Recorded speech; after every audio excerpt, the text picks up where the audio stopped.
everybody. Hello, and welcome to another episode of This Week in Real Estate. I'm your host, Ray. And we have a lot of tea to talk about today. A lot of industry tea today. So thanks everyone for joining. We're broadcasting live on YouTube, Facebook, Instagram, and Clubhouse. So if you want to add your voice to the podcast, you can just look for the Real Estate Networking Club in Clubhouse. We're the only show broadcasting there live right now. I think we're pretty much the only show broadcasting there now. I don't know, there may be a couple of others, but I think we're the primary, we're the holdout, I guess you could say. But you can fill out a profile, and then you can add your voice to the podcast. Also, you can comment on any of the places that we're broadcasting live. I can display your comment and talk about you. Like there's Olivia. He says, Matt's lost. Gas too expensive for his Porsche. Yeah, Matt's not here today. I don't know where Matt is. Rick is also joining us on YouTube. Says, Ray, I don't know why you're doing the show this week. Nothing happened, did it? Yeah, nothing happened. It's just some strange bedfellows, you know? Which, that's kind of where it's definitely where the thumbnail came from. The thumbnail idea of Gary Keller and the CEO of, I guess he's the CEO. Yeah, the CEO of Zillow, cozying up together. I still remember when Gary was mad about Zillow. Not anymore, man. Things change. If you're joining this show, maybe this is your first time listening, or maybe you're a longtime hater of the show and finally decided to subscribe so you can hate on the show live, please do that. Hit the bell, do the subscription thing, send this to another real estate agent, lender, title agent, anybody like that. Anyone industry related may find this information interesting today. But definitely do that so that you can hate on the show live. So thanks for jumping. Hey, what's up, Janice? Janice, you're showing sun. It's been weirdly cold here. We had that cold snap. We used to call them Indian Springs. Is that still a thing, or can we not say that anyway? I don't know if we could say that anymore. But that's what they used to be called. We had beautiful week and a half of like spring weather, and stuff was starting to bloom and was feeling really good. And then whoom, 32 degrees. So hopefully we're coming out of it. Olivia says they have Indian fall there. So if a Canadian says it, I guess it is okay. So I didn't know if that was insensitive or whatnot, but if a Canadian says it, obviously it's not insensitive. So thanks, Olivier. All right. Without much further ado, I want to get into it. But before I do want to bring us up to speed on where we are today with the latest in portal wars. So if you recall, Compass came out and said, hey guys, we have a private listing network. We want to be able to share the listings that our agents are holding kind of behind the scenes with other brokerages before we make them go public on the MLS and before we tell anyone else about them. And their argument was that it could do great things for the seller who, you know, they could test property, they could test values, they could test marketing, they could test all this stuff and get some like pre-marketing exposure.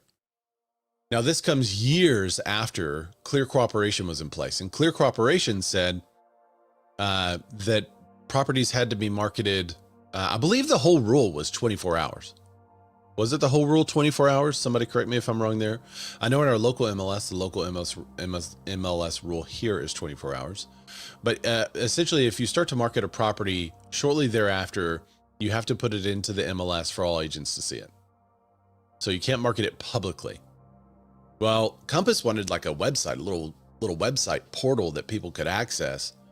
And it was a little unclear if their clients would have access or if it would be just for their agents, but they were saying they wanted other brokerages to be able to see these properties. So there's lawsuits and lawsuits and lawsuits. None of that is settled. Meanwhile, they decided to partner with Redfin, who had also partnered with Rocket. So Redfin and Rocket are now together, now partnering with D. Ludwig Rocks. What's up, man? Dan is in the chat. He says Keller Zilliams, Zeller Kellums. Yeah, I like that. Zeller Kelliams is pretty good. But Redfin and Rocket had partnered together And now Compass is partnering with Redfin to take their pre-marketing listings, their coming soon listings, to Redfin first. So they won't be marketed anywhere else but on Redfin exclusively. Well, as an answer to that, Gary Keller is getting together with, man, I can never remember this. Is Waxman? That's his name. Waxman, right? So Redfin and Compass, now there's Zillow and Keller. Isn't that crazy? I can still remember, and I bet Dan can too, when Gary Keller was ranting on stage about how bad Zillow was for the industry and how it needed to go away and somebody needed to be the dragon slayer, and Keller Williams were the people to do it. And I can still remember him like hammering on Zillow, and Zillow having a booth at the back of the conference because they sponsored his conference. And then one of the Zillow guys up there speaking. I can still remember that. Well, kind of the same thing here. The partnership is made possible via Zillow Preview, a new portal the program crafted to enable agents and their sellers to pre-market listings while complying with local MLS service rules, which dictate how long a listing can remain coming soon status before going active. In addition, Keller Williams, the inaugural cohort of companies that will have access to Zillow Preview, includes Remax, HomeServices of America, United Real Estate, and Side. Agents can access Zillow Preview through their local broker, and they're responsible for understanding and complying with their local MLS rules. So they go on to say that sellers should have the opportunity to reach the broadest pool of potential buyers if they choose to do so, because broad exposure generally benefits the homeowner. If some of you may be asking in your head the question that I'm currently asking now, just wait. Sellers should always retain the right to set parameters around how their home is marketed: information, marketing plan, timing, showing rules, and offer management. Those decisions belong to the homeowner. Our job as professionals is to fully disclose and explain the options and let the seller decide. Zillow Preview listings will receive priority placement in Homebuyers search results, saved home alerts, and will feature broker branding. Listing agents will also get access in real time to listing insights, including views, saves, shares, and tour requests, and have the opportunity to be the first point of contact for the home buyers to request additional information. I want to back up a whole bunch of years. And this was one of my early gripes with Gary Keller. Ranting and raving from the stage about Zillow and partnering with them for a My Listings, My Leads partnership. Y'all remember that? Anyone that inquires in our leads will go straight to the agent. This is the same thing. It's just coming soon. This is like, I mean, I doubt there's much that they have to do as far as like checking a box on the programming to make this work versus the My Listings, My Leads programming that they previously had.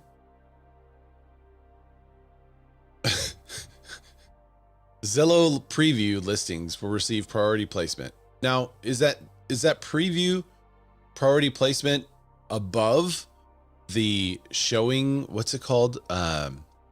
It's not Showing Time. Showing Time Plus or whatever it was called, where you can enhance your listing on Zillow and you can pay. Who receives that priority then? Does the agent paying to promote their listing receive that priority, or will the priority be given to Zillow Preview listings? Showcase, that's what it was. Showcase. Thank you. There's also a potential monetary benefit, the announcement explained. If a qualified Zillow Preview lead purchases a home with Zillow's partner agents, the listing agent may receive a share of Zillow's revenue associated with the transaction. What? I'm going to read it again slower. Potential monetary benefit. if a qualified Zillow Preview lead purchases a home with one of Zillow's partner agents, okay, the listing agent may receive a share of Zillow's revenue associated with that transaction. So if a Zillow, all right, you have a property that is being pre-marketed currently, and it is a Zillow Preview listing. You have a client that I guess is already working with a Zillow partner agent. The client wants to buy a Zillow Preview property. Well, because that person is already hooked up with a Zillow agent, that agent doesn't get the my listing, my lead thing, but instead will get a portion of the revenue that Zillow would have gotten associated with that transaction. I guess that's to encourage agents to encourage their clients to do the Zillow Preview. Here's what Waxman says about it. KW continues to lead with a commitment to both their affiliated agents and the consumers they serve. CEO Jeremy Waxman said of its partnership through Zillow Preview, they're giving their affiliated agents the ability to bring listings to the market sooner, build early momentum, and reach a broad audience without limiting access along the way. Okay. I think we're getting really muddy. Does anyone else think this? This is getting really muddy. These brokerages, Compass included, are making decisions about property marketing and marketing schemes and plans without fully thinking through to the end what they're doing. And I think it's because of two reasons. One, maybe three. We'll go three reasons. One of those reasons is because they are validating their existence to shareholders. And they have to show their shareholders that they're making big moves. We get these big deals, big partnerships. Look at all these cool things we're doing. They have to do that so that the stock starts to go up. Because I don't know if you've checked lately, but all the real estate stocks are going way down. So they're feeling it. And I think this is to try to say like, hey, look at the cool partnership we made in Q1. I also think they're having to rationalize their fees to real estate agents in a way that they haven't had to do before. And rationalize their existence as a brokerage to those agents as well. So, hey, now real estate agent, if you're a member at Keller Williams, you get this free Zillow Preview thing and a my listings, my lead along with it. And then third, I think they're trying to fight each other without knowing exactly what they're fighting. And this was early to me because, all of this comes from a basic lack of understanding of the clear cooperation policy and what you're allowed to do with that. And then Compass's stated objective previously before the partnership with Redfin, which a lot of people supported. I don't know where they're headed now. I think that's the mistake, is that now they're operating too fast and creating these partnerships. And they're essentially, I guess in TV, they would say they've jumped the shark. They're losing the script, and it doesn't really make sense where they're headed and what they're doing. So now you have a situation in which you have a fragmented audience. You have people that are on Zillow versus people that are on Redfin versus people that are on Realtor.com. So you have a fragmented consumer base based on portals, and you have fragmented brokerages based on portals. This is the exact thing that everyone was saying they didn't want. What they should have done, and here's the basic understanding. A lot of people ranted against Compass's, hey, we have a private listing network we want to share with other brokerages. They said, no, Compass, you're trying to hold all of these deals to yourself, and you're not wanting to share them, and you're trying to double in the deal. Meanwhile, the thing that prevented them from sharing with other agents was the clear cooperation policy. The clear cooperation policy allows them to double end their deal inside of their own brokerage. There was never any question. So I think Compass is seeing this and they're like, you know what? F it. We're just going to do our thing. Let lawsuits come. We'll let the courts figure it out. But we're not going to participate or play games. We're just going to do our thing. And that's where the Redfin partnership came from. And that's where I think they lost their way, if you will. And we've been supporting Compass's stated objective of being able to share listings that are not live yet with other brokerages. I've been supportive of that since they announced it. But now I don't really understand the Redfin connection unless they're disconnecting the private listings and it's a totally new thing, a coming soon deal. So now you have all these other agencies that felt somewhat threatened and they cozy up to that brokerage in which, or that portal in which the brokerages were saying were their enemy previously, and are now doing the same thing. And it doesn't make sense to me that in Gary Keller's comments, he says, sellers should have the opportunity to reach the broadest pool of potential buyers if they choose to do so. That's because broad exposure generally benefits the homeowner. Okay, if broad exposure generally benefits the homeowner, then how is limiting that exposure to the buyers that are on Zillow broad exposure? That doesn't make sense. This is the argument that all of them made against Compass, saying, well, how, they're limiting the exposure to the market. You can't limit the exposure to the market and still be a benefit to the seller. And my argument was, well, if the seller wants a limited exposure model and they want to go with Compass because they have the limited exposure model, and that limited exposure is what they're looking for because they don't want it everywhere in the world, then it makes sense. And a seller should be able to do that. Well, the argument was, well, that doesn't really benefit the sellers. Maybe sellers shouldn't always be allowed to do that. Instead, we should just put them in the MLS and then go public in the MLS. And my argument was, well, they don't want that kind of broad exposure. They want limited exposure. So you can't tell me that now we're going to list them in Zillow for broad exposure, but we're not going to put them in the MLS.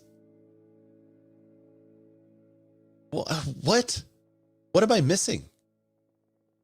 If the consumer wants broad exposure, stick them in the frickin' MLS. That's broad exposure.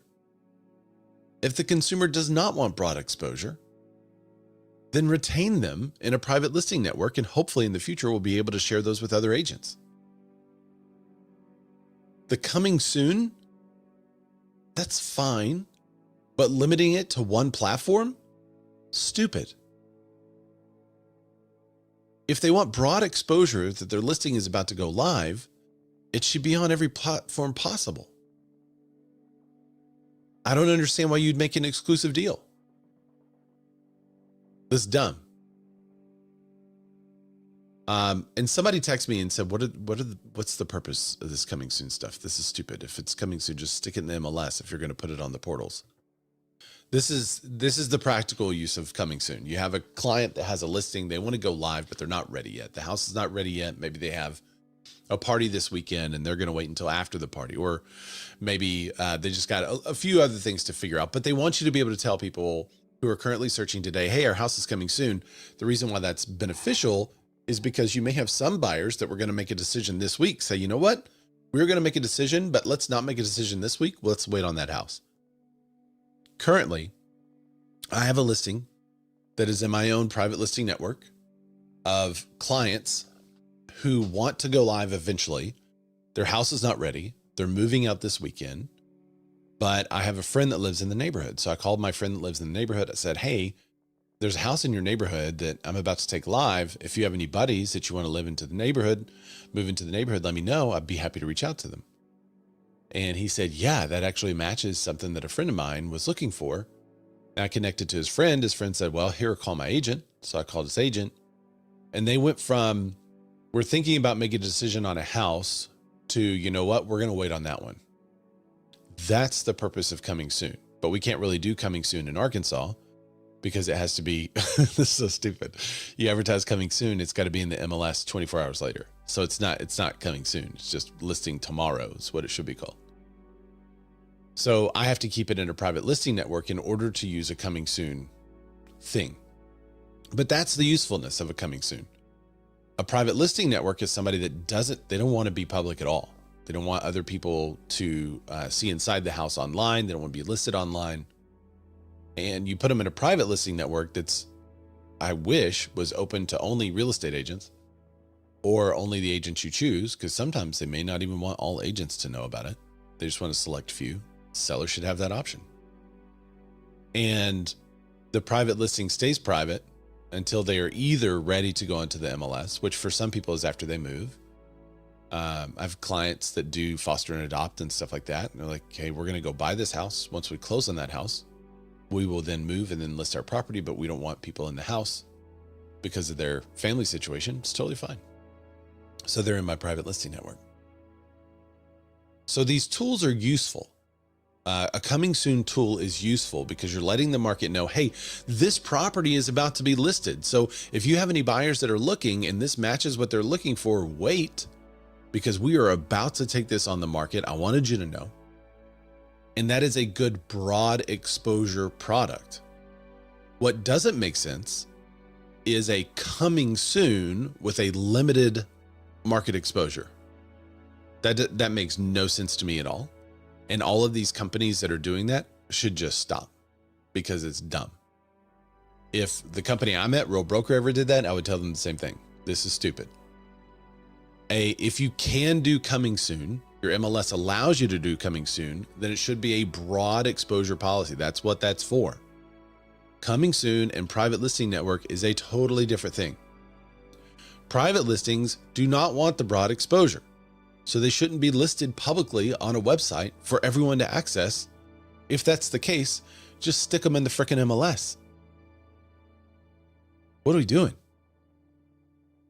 So, and you may be thinking like, Ray, who are you to correct all of these billion-dollar companies that obviously know way more than you? And to that, I would say you are right. But that's what we get to do because I have the frickin' podcast. If they want to come on the podcast and explain it, they can. And if you don't agree with my opinion, you can jump in the comments. That's what the comments are for. Mike says, I see more class action lawsuits coming for brokerages operating against their clients' interest. Yeah. I mean, how is going coming soon or listing preview on Zillow in your client's best interest?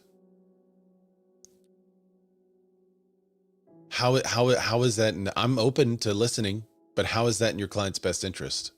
I don't see it.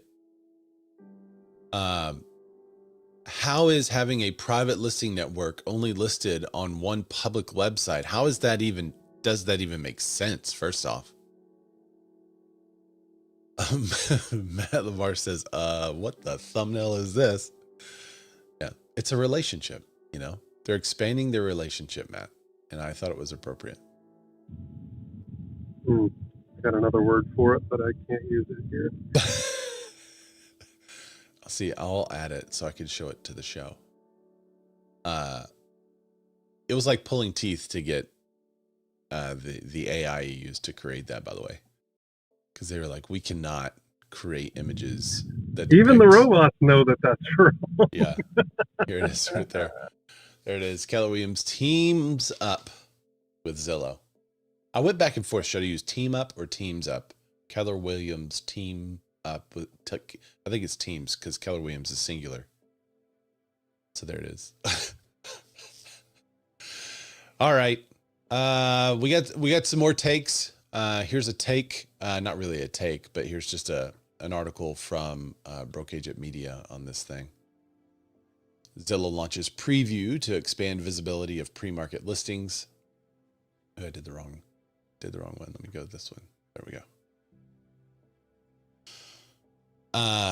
Preview appears in Zillow and Trulia search results It can be saved and shared by users. It allows buyers to connect with a listing agent or a partner, Zillow partner agent.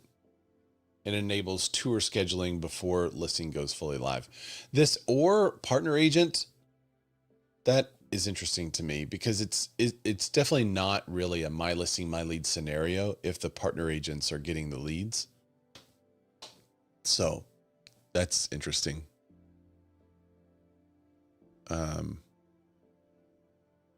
How this differs from Compass and Redfin. At high level, both moves reflect the same broader trend. Listings are no longer introduced into the market in a single step. Instead, exposure becomes more layered and platform driven. Compass is built on the strategy around phased marketing, where listings may begin as private exclusives or coming soon before eventually entering the MLS, while Compass and Redfin have stated that these MLSs comply with MLS rules. Once publicly marketed, the earlier stages of exposure can vary. Zillow, on the other hand, is taking a more explicit stance on visibility. The company has been increasingly vocal about its position for private listing networks, first implementing a ban in 2025. So Zillow's Preview builds on that stance. Rather than limiting early exposure, the product is designed to keep pre-marketing listings fully visible to the public while still operating within MLS guidelines. As Zillow stated in its release, the feature works, quote, within MLS frameworks that supports brokers and agents complying with local rules while making listings publicly visible instead of confined to closed systems. I don't know. The more and more I look at it, the more I feel like it should be maybe some national rules regarding this stuff. Julie Moon, what's up? She says, hi.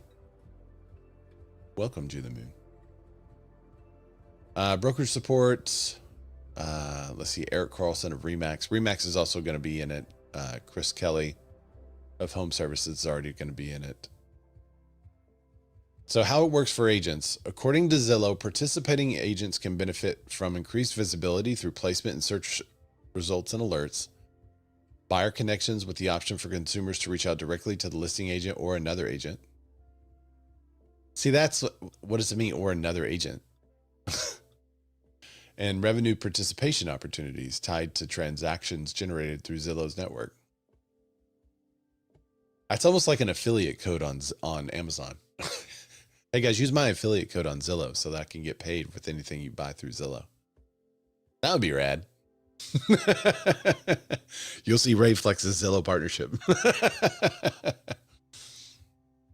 Not to be one, not to be outdone by someone else writing an article, Gary Keller decides to write an article as well. Fun times, G. He wrote his own op-ed on this. I've argued that homeowners should always be given a transparent choice about how their homes are marketed. Sellers should understand the pros and cons, full market exposure versus limited exposure. He talked a little bit about Compass and Redfin, which you've already heard most of what he's talking about there. If listings marketed as off-market are now being displayed on one of the largest home search platforms in the country, the idea of private listings at scale becomes harder to sustain. This was my point. I agree with his point here. It can't be off-market if it's actually on market, can it? That's dumb. Once a listing is widely visible to the public, they are in essence no longer truly private. 100%.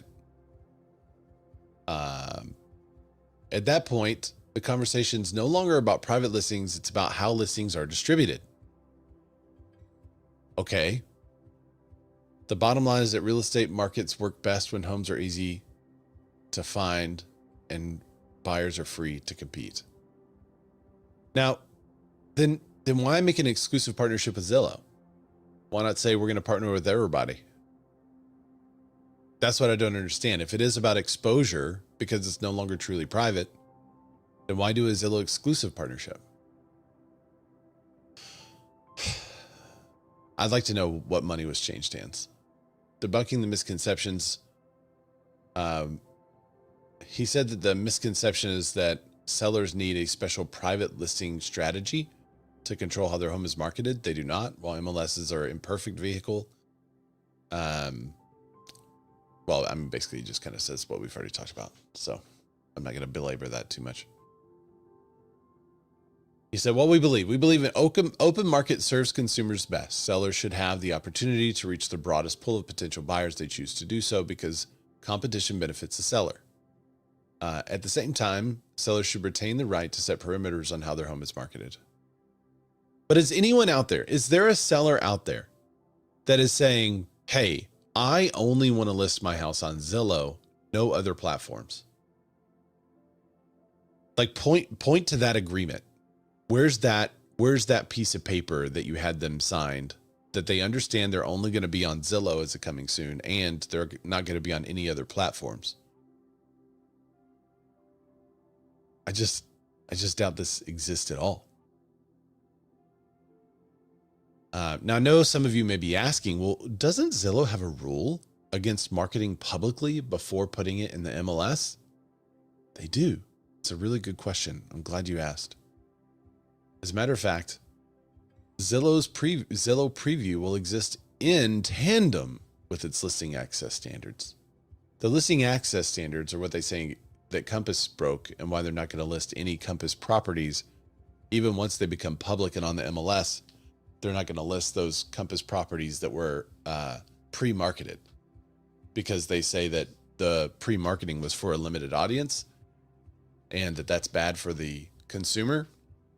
So they're not going to put, Zillow says that consumers should have choice of all properties. And because of that, they're going to block properties. I know, but it is what they've said. So when Zillow announced a pre-marketing option known as Zillow Preview on Tuesday, the portal wasn't ditching its policy aimed at stamping out publicly marketed private listings. The portal's new options allow agents and partnering brokerages and franchises to directly upload listings to Zillow and Trulia without sharing them broadly via multiple listing service and with other portals. But Chief Industry Development Officer Errol Samuelson confirmed Inman this week that the company had shifted its stance on listing standards, an ongoing attempt to block brokerages and MLSs from creating or facilitating private listing networks. The principle behind the listing access standards was that you shouldn't be able to hide listings. There are some brokers who, if you go to their website, do a search, they'll say, "Hey, there's 37 more listings we're not showing you. Click here and we'll show them to you." But if that's how the seller wants this, I mean, I don't know. Okay, well, I'm not going to soapbox anymore. You know how it's. What happens when you click here is that they require you to work with one of their agents. So they're essentially, what they're saying is, we're going to hide these listings. The only way you can access them is if you work with us. That's not true. That's not true. You could sign up, you could see them, and also you could use a real estate agent, and that real estate agent could call them, that company, say, "Hey, there's 37. What are those 37? Zillow has been battling with the mega brokerage Compass over the company's three-phase marketing strategy. Listings are not displayed publicly on Compass's website. In what calls those listings are displayed publicly on Compass's website in what Zillow calls a black box that tells consumers there's more listings they can only see through Compass. Let's see, they're giving the seller less exposure.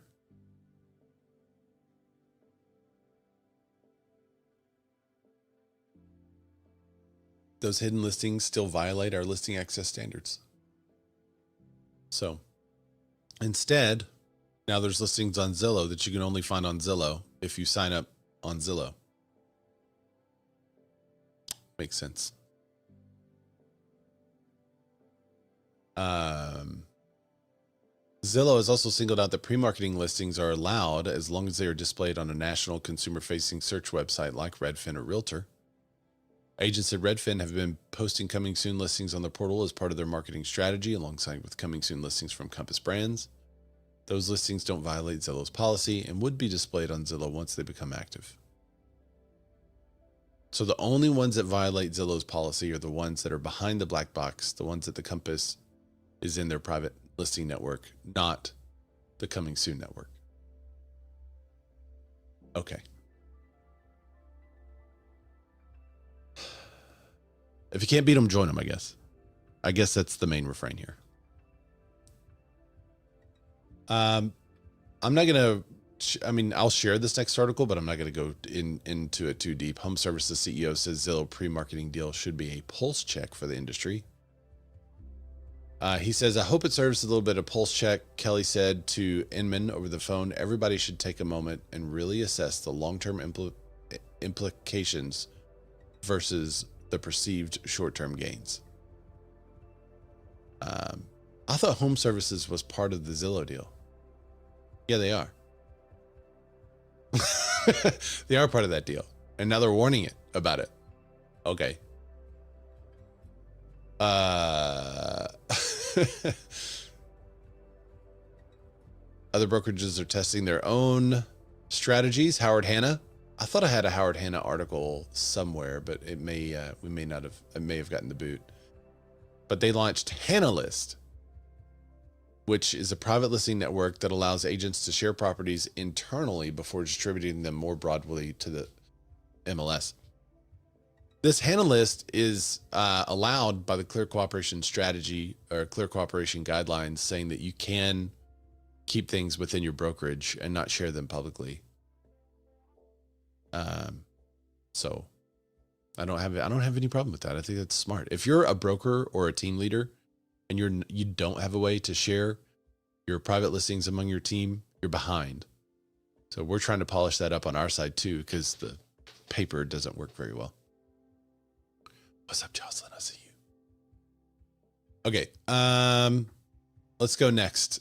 I don't even have to say, guess who's coming in? Guess who's entering the fray now? EXP. EXP with their famed, hey guys, we're against private listing networks, and yet they have a private listing network. EXP announces a pre-marketing syndication deal with 3 portals. EXP Realty became the latest brokerage to announce a pre-marketing deal Wednesday, revealing that it has arranged for its listings to appear on 3 different portals before they become more widely available. The deal will give EXP agents the ability to send their coming soon listings to homes.com, realtor.com, and comehome.com. Beginning April 15th, the listings will be distributed through a third-party listing distribution platform, ZenList, and are subject to local multiple listing rules and guidelines. By bridging the gap between pre-market and public-facing, EXP is redefining how agents generate early demand and deliver unparalleled exposure for their clients. I just don't. I don't know why you make a deal with that. If I were a brokerage, I would try to get like a deal with everybody. I would want to say like, hey, we've made a deal too with everyone. So you just have to put it in our backend system and it'll distribute to all the other websites coming soon. And I would put up stopgaps on our brokerage system that knows the local MLS rules. And you could input it into the system and click a box that says advertise this is coming soon. And it would go out automatically to Zillow and Redfin and all those in accordance with your local MLS rules. And then it would go live on your MLS. That's what I would do. That's the tech I would try to do as a brokerage owner. Okay. There's another article about this on Old Bam. It says Realtor.com has 62 million average monthly users. Homes.com has 108 million monthly users. And Come Home is distributed through Google search. So I don't know exactly how many. So is this going to be good or bad for the market? That's a great question, Ray. I'm glad you asked. Oh, thanks for participating. Matt, I saw you unmuted. Did you want to say something?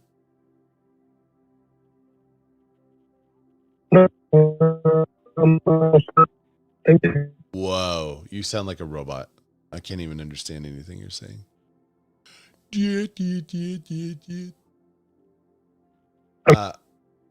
While you find your cell signal, Matt, Julie Moon says, curious, Ray, do you participate in multiple MLSs? Yes. But they all have the same coming soon rule, I believe. But yeah, there are 2 main MLSs here locally that we have to Yeah. Actually, there's one main one and then one stubborn one. That's the reality of it. That's the reality of it. So you said ours don't have the same rules generally. See, wouldn't that be helpful for your brokerage to invent something where you put all your listing information into their system and then you click a box? Yeah. Make sure it goes live. And then, yeah, let's do a coming soon, appropriate for whatever MLS. And it just kind of goes out as it needs to go out. I think that'd be really smart. We have a lot in Georgia. Yeah, I've heard. There's is it the MLS kickbacks that happens to Georgians? Where you guys pay a lot to your MLS and the MLS gives that money back to your brokerage? You may not even know. Some of you may not know about this. I think it's the MLS. It's either MLS or board dues. I want to say it's the MLS, where there's like super high prices to be in the MLS in Georgia. But what they're not telling you is that for each agent that a brokerage has in the MLS in Georgia, the MLS then pays the brokerage. FMLS, that's it. Yep. And so the brokerage receives a kickback from the MLS. So of course, no changes are going to happen there. Nobody's going to upset that apple cart because as a brokerage, you're making money from it. It's a revenue center. And so, yeah, you don't really care if a bunch of agents have to pay a bunch of money to the MLS because, hey, everybody's got to do it here locally. Everybody's got to pay that money. And then you as the brokerage get the kickback. Yeah. Julie says she's not a member of that. Good for you. All right. More sellers. So is this going to be good or bad for the real estate market?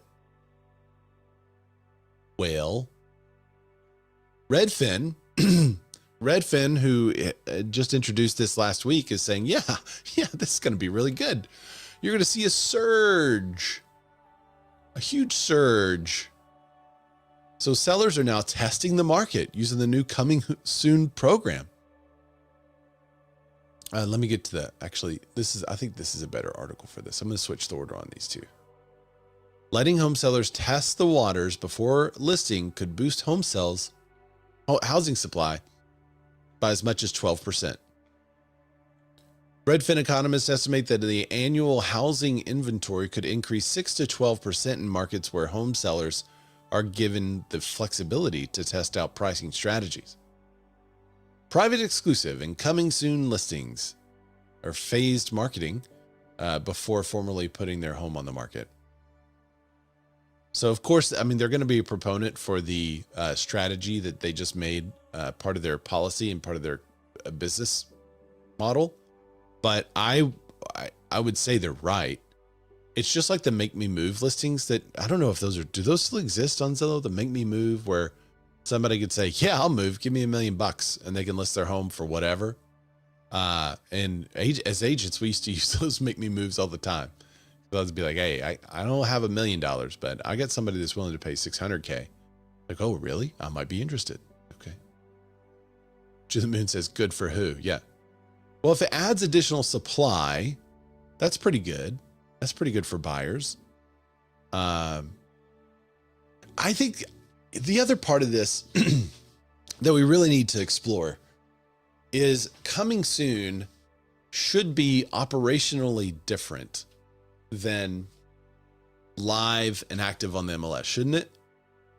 Live and active on the MLS should mean that you can schedule a showing and show the home at any time. Once a property is coming soon, if you're not allowing showings for the public, then it also should be prohibited during that time period for your brokerage, right? Because then you're advertising publicly something that's not actually available publicly, and yet privately within your own brokerage, you are trying to sell it internally and double in the deal.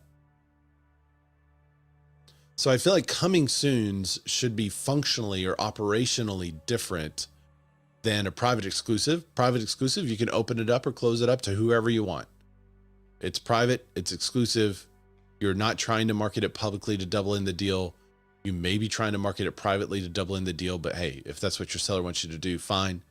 You also may be trying to market it privately to other brokerages. which is also fine. But once it's public, you either have to say no showings until this date, or it's public and anyone can show it. We are showing the property actively now.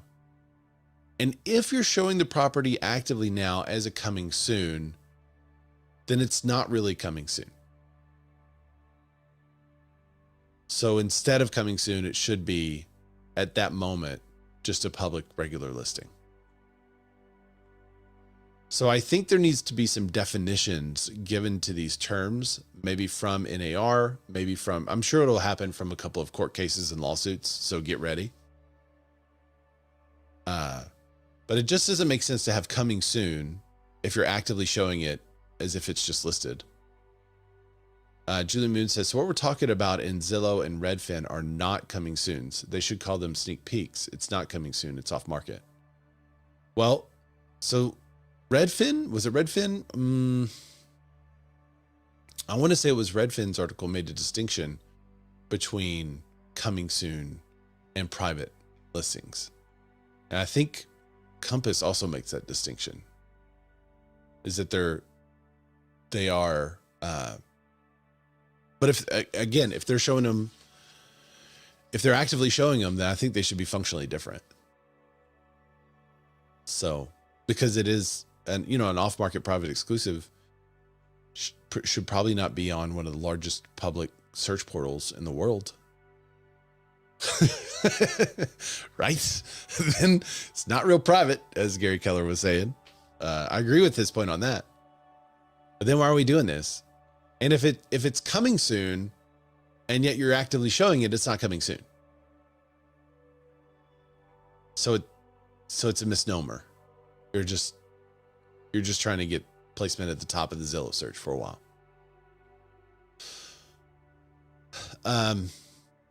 So Redfin carries the water for Zillow, for Compass on this. They said there's lower risk of losing money from a price cut. Sellers who test the marketing strategies via phase marketing, less likely to cut the price of their home.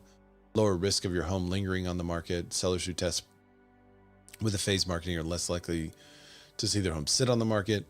And sellers can benefit from privacy and convenience. Not all sellers want information about where they live widely available on the internet. Many, maybe they're a public figure. Phased marketing, private exclusive. Yeah, they're making a distinction. Or listing history circulating online. Private exclusive and coming soon listings don't accrue days on market or price drop history. They offer convenience. I mean, what's going to be interesting is the nerd who writes the algorithm and says, hey, home buyers, if you want to know how long a property has been sitting on the market, install this Google Chrome extension. And anytime you're at a property listing page, it will look up the full listing history and tell you everywhere it's been listed online, whether it's Redfin, Zillow, whatever, and we'll tell you the actual days on market, and we'll tell you what it originally was priced at that time. Because you can't hide anything on the internet. Once it's on the internet, it's there forever. Internet archives, folks. So, but get ready for that Google extension. That'd be useful. I mean, all agents should have that Google extension. I don't think it exists, but so who's going to make that? That would be rad if there was a brokerage out there that made that. Be like, you know what? All of you do your own little listing networks, but at Real Broker, we're going to make something that exposes how long these properties have been on the market and tells the public the real story. So download the Real Broker. I'm just saying, that would be rad. Download the Real Broker extension, which will tell you all of the listing history and data of any property website that you're on, pulls it from all the other websites. That'd be legit cool. That'd be the ultimate Trump. Like, boom. Trump is in like one bettering someone, not as in the president of the United States. All right. So Redfin actually did 2 articles about this, and it also talked about pending home sales and such. So yeah, interesting. We will see what happens. I'd love to know your thoughts. If you love the private listings and coming soons, let me know in the comments. If you feel like there should be different rules for coming soon, private listing, and then publicly marketed, let me know what those rules should be. Drop those in the comments. I personally, I think that a publicly marketed property should be available for anyone and any brokerage. A publicly marketed property that's coming soon should be available to anyone, but not allowed to be shown until it's actually live by that brokerage or any brokerage. And a private network should be open to anyone that the seller would like for that home to be open to, whether it's just that brokerage, whether it's that brokerage and their friends, whether it's that brokerage and a couple of other brokers, whoever it is. If it's privately marketed, it's privately marketed, and the seller should be able to okay whatever they want. So that's my take. And a private listing should not be marketed publicly other than a way to maybe go to other real estate agents. I think that's fine. So there you go. As if these billion-dollar companies are watching the show and saying, oh man, that take by Ray, I think we're going to have to implement that. That'd be the dream, but hey, you never know who's watching, right? NAR, right, guys? Okay, we are actually being replaced now. So ChatGPT closed its first deal. So watch out, guys. ChatGPT helps Florida sellers skip the agent and close in 5 days.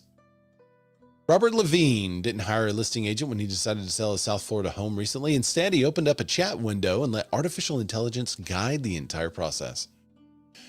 NBC6 reported on March 11th that a married father of 3 relied on ChatGPT to handle every aspect of selling his home in Cooper City, Florida, from early planning and pricing strategies to marketing, staging decisions, and curb appeal improvements.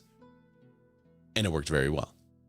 AI became kind of a digital transaction coordinator for Levine. It helped him create marketing materials, drafted his listing description, designed an open house handout, and navigated the process of getting the home into the multiple listing service.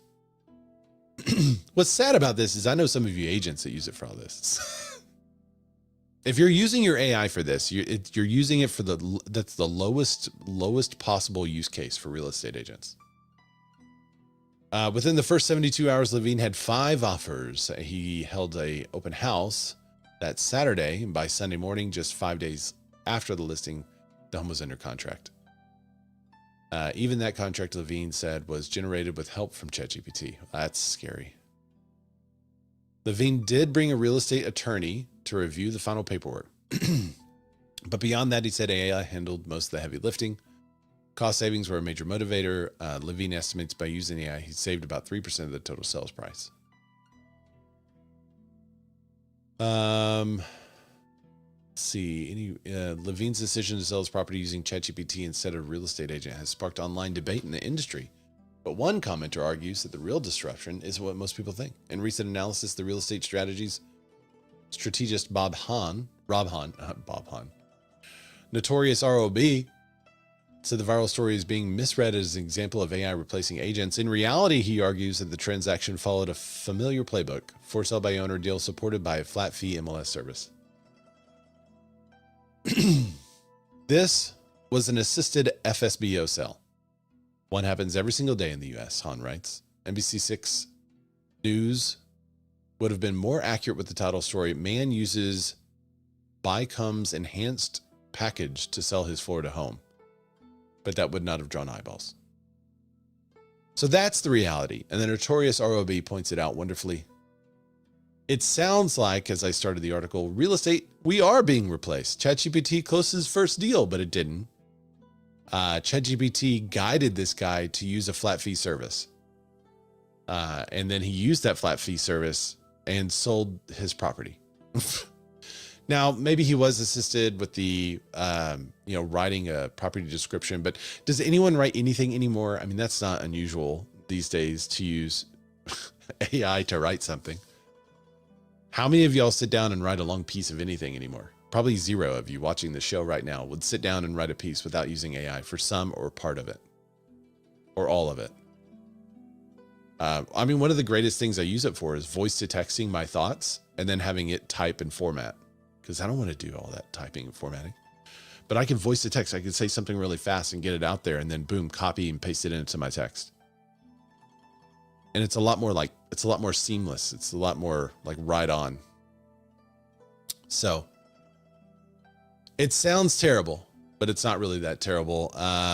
Broke Agent Media also has an article on this saying what AI actually did. I love their breakdowns. So Inman's pretty good about writing up the information, but I think I like Broke Agent Media because it breaks down this type of thing.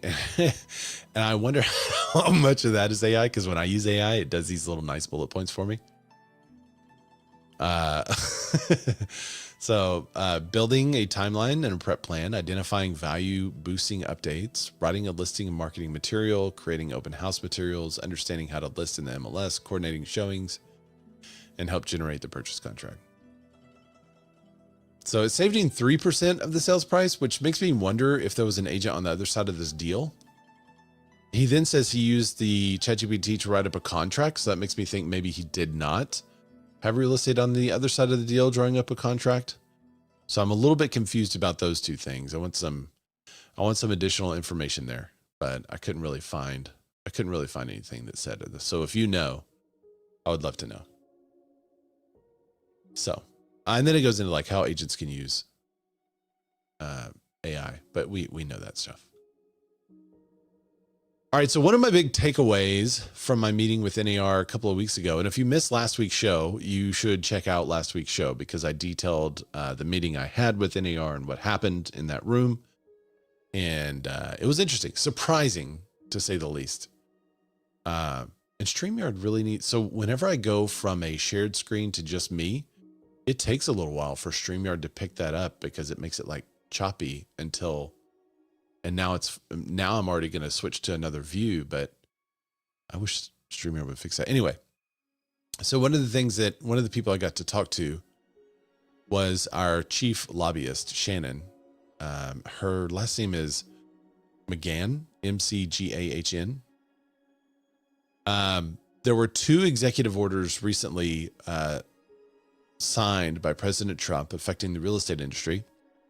There is a House bill and then a Senate bill on housing affordability that are kind of bouncing back and forth.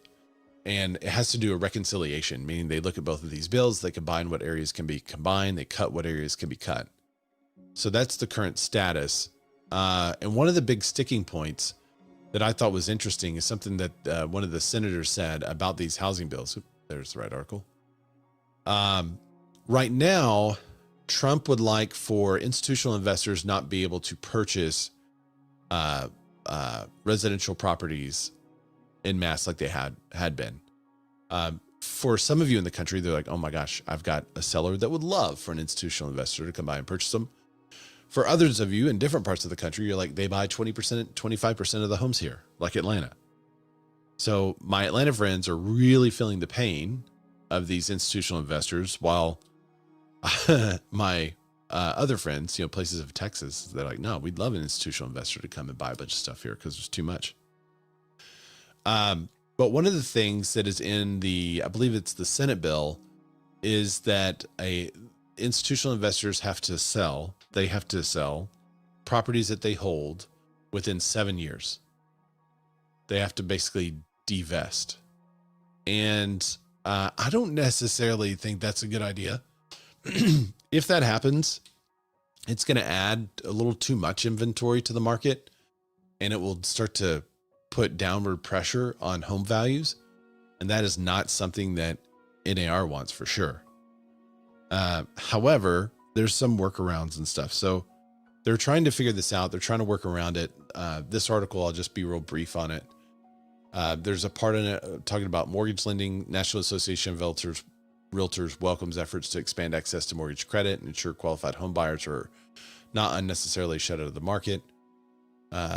Today's executive action by President Trump highlights the importance of reviewing regulatory barriers. And then those regulatory barriers, America's housing affordability crisis is fundamentally supply-driven problem. Solving that requires removing barriers that make it hard and expensive to build homes. So there's a lot of supply side focus on this, which I like. I think it has to be supply side focus in order to make a meaningful difference in what's happening. So, and I also think that if you attack institutional investors that are doing the build to rents, then you're actually going to have less supply in the future. So I think you need to encourage as many investors as they want to do the build to rent, because it does add housing supply. And eventually that supply may be back with regular home buyers and sellers years down the road once they start to invest in other things. So the reason why they're putting money into this stuff is not to just sit and hold it. The reason why they're putting money into it is to eventually sell it. So I think that's the clearest way forward. All right, let's look at a couple of news articles on the economy. Let me get to, okay, we're good there. Expectations for the Fed rate cut.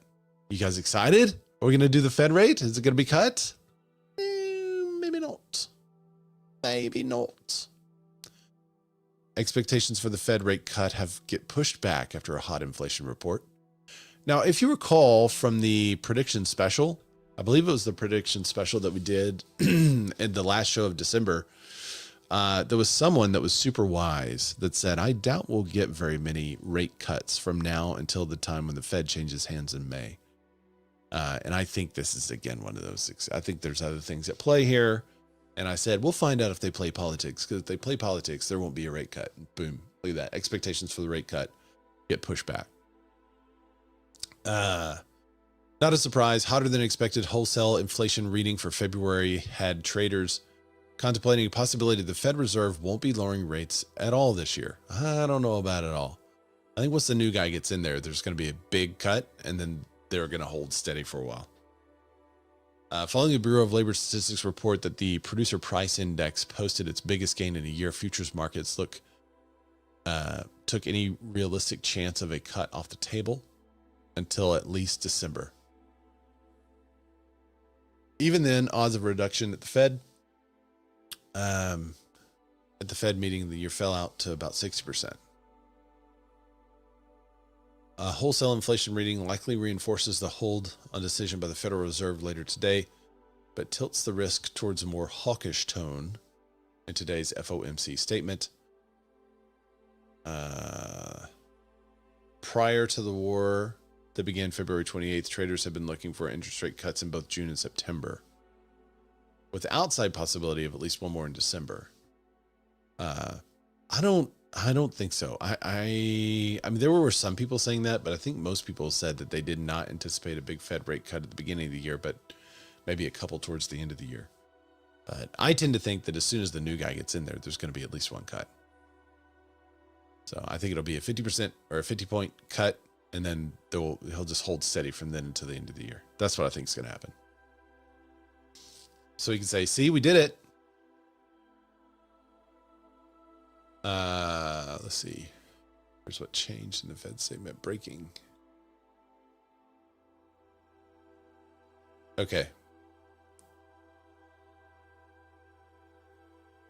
This is text. Hang on just a second. We got breaking. Yep. And look at that.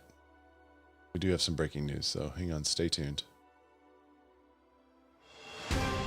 Breaking news from This Week in Real Estate.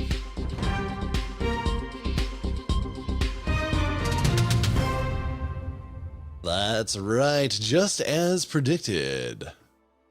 The Fed votes to hold rates steady and notes uncertain impacts from the war on Iran, or the Iran war. It's not really a war on Iran, it's a war for the Iranian people. So Fed votes to hold rates steady, notes uncertain impact from the Iran war. And a widely expected decision from the Federal Open Market Committee voted 11-1 to keep the benchmark Fed funds rate anchored at a range between 3.5 and 3.7%. 3.75%. The committee in its post-meeting statement made a few changes to its view on the economy, with a slightly faster pace of growth and higher inflation projections for the full year of 2026. Despite the elevated uncertainty, officials again signaled that they expect a few rate cuts ahead. There was a dot plot. Well, it's interesting. I mean, so now they're saying the economy is doing better than they thought. So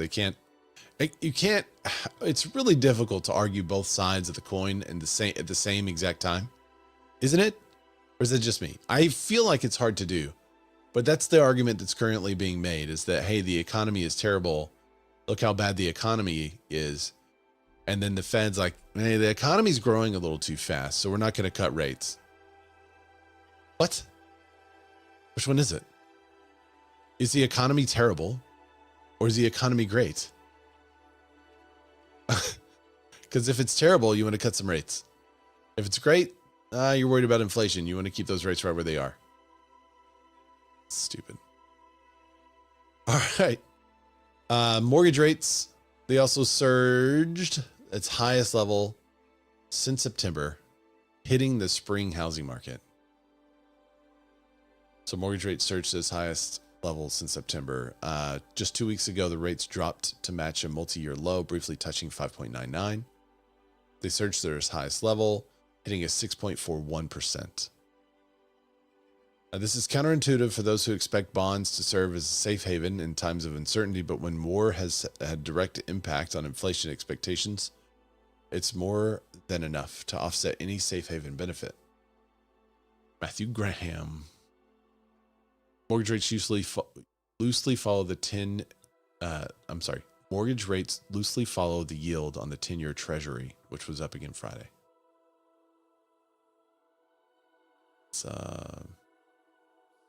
Oh yeah, also Lennar. We didn't cover this, but it mentions it in the article, so I'll just mention it here.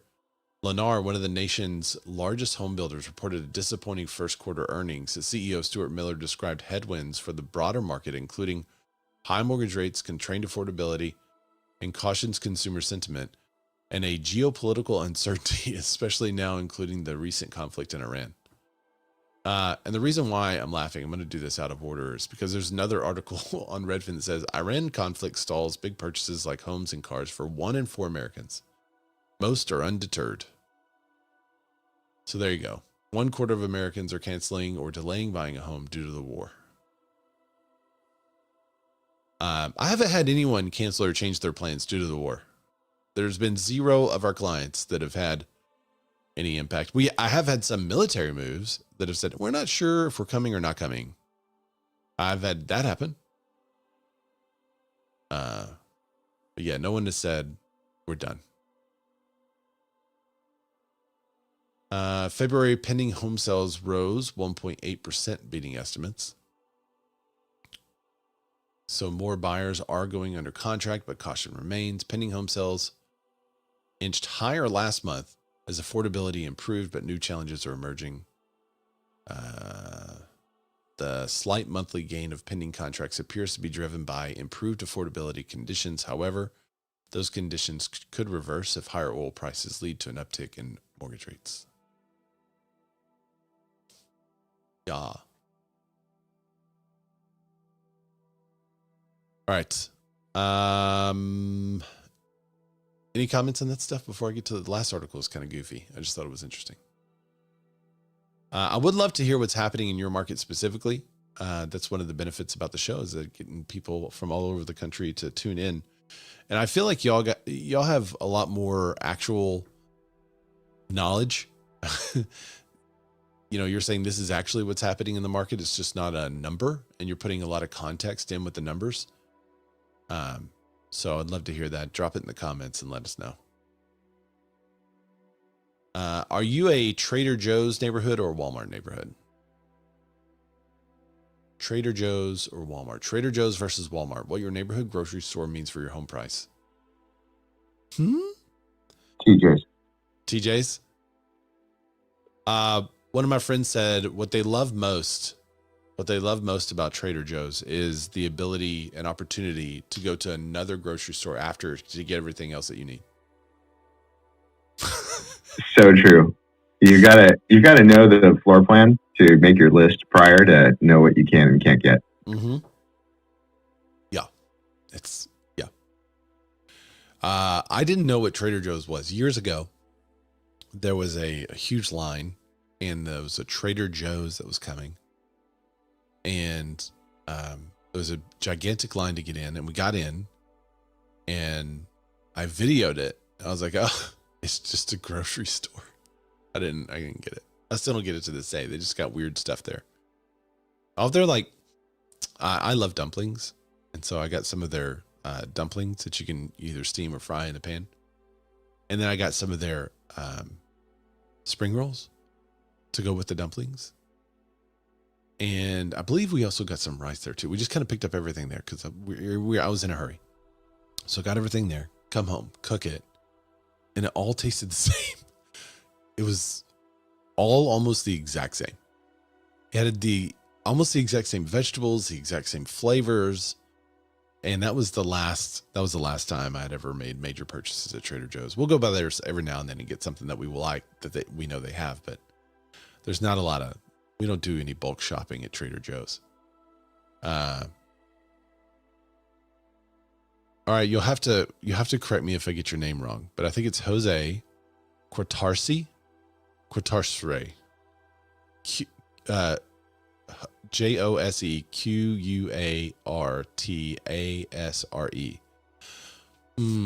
bet it's RE as in real estate at the end there. I don't know. Anyway, Greenwich, Connecticut and Fairfield County is going crazy. Bidding wars, tight inventory, lowest levels ever, down from last year. Inventory is down from last year. Quartas. Oh, I see that. Quartas probably. Quartas. Jose Quartas. And sorry if you're Josie. I've got a funny joke about that. I'll do sometime. I don't want to bore you with the joke. All right. Do what Jose did and drop your market in the comments and we'll get to it. I'll give you a shout out, even if it's a bad shout out. He said, yes, down versus last year, less homes on the market, so less inventory. Isn't that wild? Lauren June showed the last 3 years of sales, and it's like about the same as it was during the crash as far as the annual home sales go for the last 3 years. That's wild. That's really wild. All right, Trader Joe's or Walmart, where are you? While most homeowners appreciate having a nearby grocery store, the store's true value may depend on which chain runs it. In neighborhoods where Trader Joe's opens, home prices outperform the national average by 6% following 3 years, according to an analysis from Aziz Sanjurji, a housing market strategist and founder of Home Economics. On the other hand, he found that neighborhoods where Walmart opens, home prices underperform. So who didn't know this? Home price performance after a store opens. A new study shows how much home prices change compared to the national average after a grocery store opens. Sprouts, it goes up 6%. Trader Joe's, it goes up 5.6%. Sam's Club up 2.2%. Family Dollar up 1.4%. Costco down 0.3%. Aldi down 1.5%. Dollar General down 2.1%. Target down 2.4%. And Walmart down 3.8%. This is how home prices change. You're saying home prices go down? There's something up with this study, first off, because that would be rare. Or maybe anticipated home price gains go down. Like, what are you actually saying is the question I have for this guy. 3-year home zip growth code of store opening versus national average. Okay. Store from when the store opened versus the national average is how they're coming up with the price changes. Interesting. I feel like Trader Joe's is not going to target an area in which is not already affluent in some way, because they know who their client is. It is interesting to me that Sam's Club has a plus 2.2%, but Costco has a negative 0.3%. I think this is because the store's strategies previously, Costco were opening in big, nice cities all across the country, which a lot of people are trying to move to, multiple offers and such. And recently, Costco has started to open in smaller cities.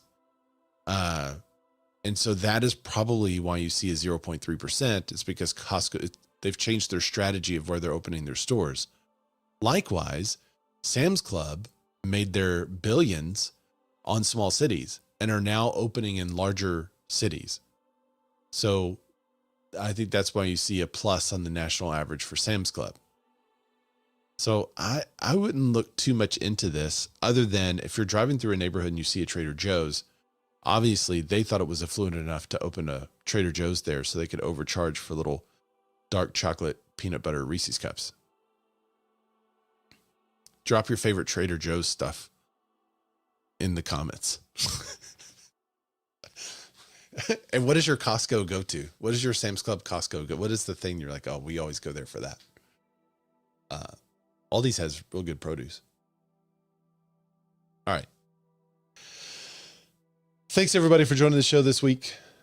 I appreciate all of your contributions. Thanks again for last week too, and for checking out the show and my meeting with NAR. That was fun. If you haven't seen that show, go back and take a look at it. I want to hear your comments on that. Follow me at Ray Zorback. That's RayZorback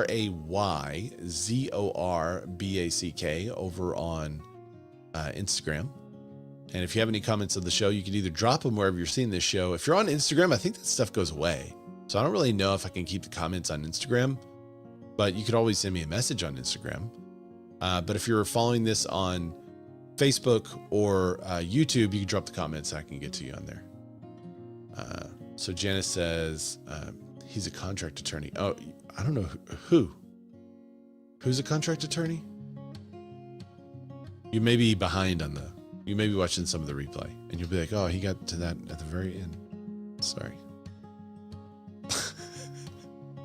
But thanks for being here, everybody.